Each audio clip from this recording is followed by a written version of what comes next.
How many would agree that this is kind of what using the internet is starting to feel like? You've got a question or you're looking for a recipe, you go to this food blog and you look for a milkshake, and all you see are these ads. Websites are coded to run slow and even make you accidentally click things, and it's really just kind of a garbage user experience that should be regulated, in my opinion. But this is where Piehole steps in. My name is James Monis, and my partner is Dominic Rodriguez, and we're with Team Gestalt. And we just want to briefly talk about how to, take care of some of these problems, such as in ads. And Piehole does that for you. And to get started, there's a couple of things you need. You need an internet connection, a Raspberry Pi computer, such as one of these. If you've never seen one, they're really small computers. Most of them are 30 or 40 bucks. Kits can be less than $100. They last forever, pretty much.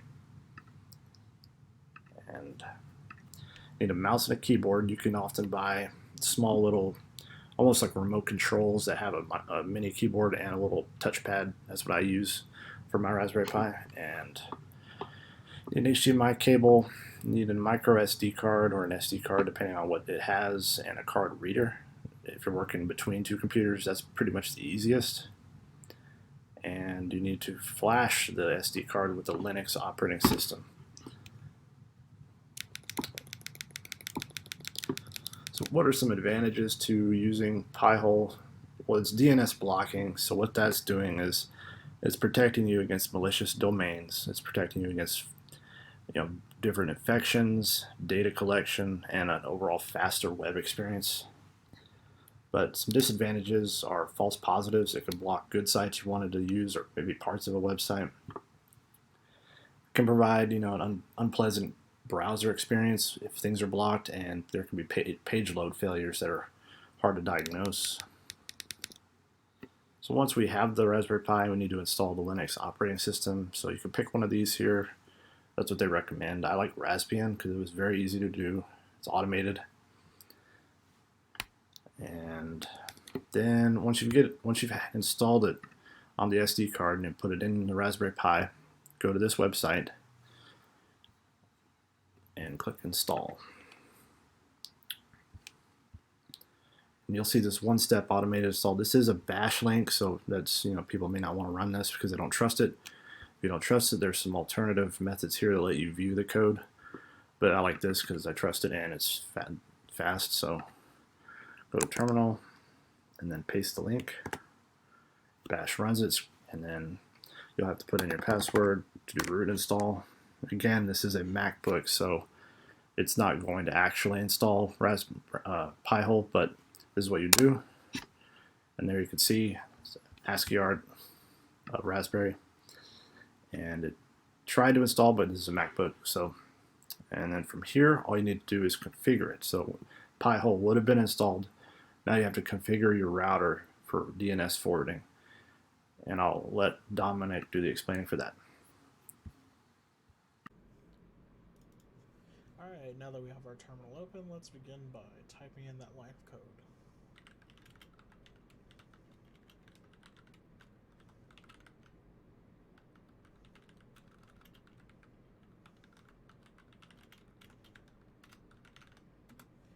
Alright, so it's going to go ahead and run some prereqs to determine that we are in fact able to run Piehole on our system, and it looks like we checked out just fine.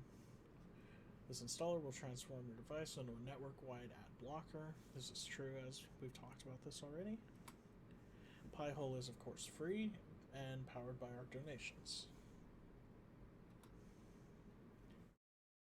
It is recommended that for the least amount of hiccups in the future, that whatever device you're running this on has a dedicated static IP address to avoid any conflicts of IP addresses, or so that we don't have to reconfigure later in the future. And here we are prompted to select a DNS upstream provider, as Piehole actually pulls from that DNS first before adding its own blacklisting of domains that we don't want to be given to the user. For all intents and purposes, we're going to go ahead and pick DNS.watch, but feel free to pick whichever you feel most comfortable with. You can even use your own custom if you are running your own DNS. To ensure that Pihole is blocking these domains out of the box, it gives us a list of curated listings of domains to already block. So we're going to go ahead and leave this on so we don't have to add more later, but we can. And we're going to go ahead and leave this on by default. If you feel that you don't want this over IPv6 or just over IPv4, you can select whichever to your preference. And here it's asking us if our static IP is okay on our device, and for us it'll work. But if we were to hit no, then we would be prompted to type in our IP address and the gateway we'd use for that. And then to further on explain that, it is telling us here that if we're not running DHCP on our Pi, or not necessarily our Pi, but whichever device you're using, then you may succumb to an IP conflict. This is asking us if we'd like to install web admin interface. Yes, we would. And we are not running a web server, so we probably should install this as well. If you are, then this may be unnecessary for you. As an admin, I think logging queries is probably a good idea. In privacy mode, just for a first time install, it might be good to just show everything for now, but if you'd like more privacy on certain things or for your clients, then feel free to pick whichever apply to you the most. Alright, so now it's going to go ahead and install our Pi-hole. And now let's wait until this is done.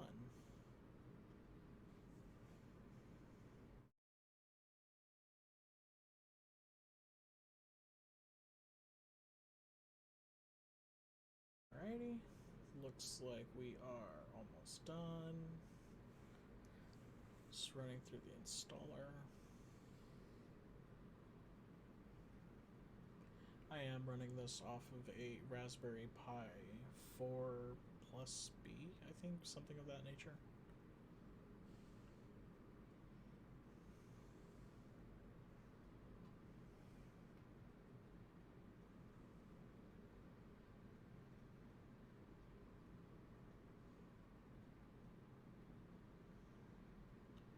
Right here, it is just checking that those curated lists are working, in fact, to assure that they are being able to be blocked. Alright, so here, of course, we're going to blur out my own, but here it's going to tell us where we can access our web admin interface and give us a password to ensure that only we are able to edit whichever settings we decide to do. So, as soon as you've made note of your password, put it somewhere safe. You can go ahead and hit OK, and then you can just click on this site or go on another device and go on there, and then and then type in the password when prompted to. Alright, now that we're logged in, we're given some more information here on our dashboard. So along with what we've covered on top, you'll see that now we see our clients and their usage over time, the query types, queries answered by, top permitted domains, and top clients overall. So whoever's using the most. So far, it's just localhost, as we're the only ones that are on here right now.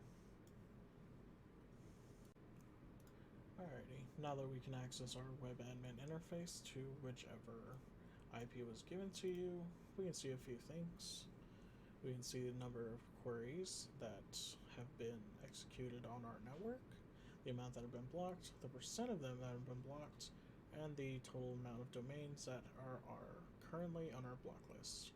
Over time, you'll see this look like a much more interesting graph, but as we've just installed it, it's not going to look very interesting. So let's go ahead and log in and see what sort of settings we were able to find.